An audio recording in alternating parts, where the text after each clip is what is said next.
আমি যদি ইলেকশনে হারি, আমার ইলেকশনে হারার একটা বড় কারণটা আমি জানি, যেটা না করলে আমার হারার সম্ভাবনা কম। যদি হারি তাহলে ওই কারণেই হারবো, সেটা হলো আমি আমার আদর্শ থেকে সরতেছি না।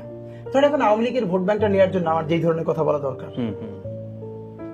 মানে ওইটা বললে আমার তো নিজের আমার কাছে হিপোক্রেট মনে হয়। বরং আমি ওই আওয়ামী লীগের জন্য চেয়ে থাকি যে মানুষটা বলবে আমি আওয়ামী লীগ এবং ওসমান হাদি যে সেটাই, কিন্তু আমি আওয়ামী লীগ হয়েও তারে ভোট দিব এই জন্য যে ও ক্ষমতা আসলেও কোনোদিন জুলুম করবে না আমার উপরে। কারণ আমরা আমার শত্রুর সাথে জুলুম চাই না, আমরা ইনসাফ চাই, ইনসাফের রাজনীতি করেন, ইনসাফের রাজনীতি করতে চাই। কিন্তু দেখেন সামনের ইলেকশনে যেটা নিয়ে কেওয়াস হবে, এটাই আপনি প্রপারলি অ্যাড্রেস করলেন যে আওয়ামী লীগের যে ভোট ব্যাংকটা, মানে অফকোর্স এটা তো একটা নির্দিষ্ট ভোট ব্যাংক আছে।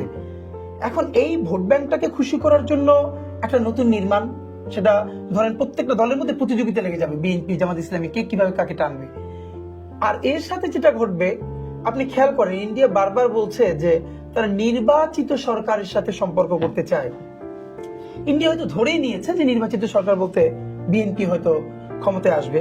আপনি বলছেন মানে ধরে নিলাম, মানে যেহেতু এখন পর্যন্ত সবচেয়ে বড় দল, এটা তো আর সার্টেন না, অন্য কিছু করতে পারে।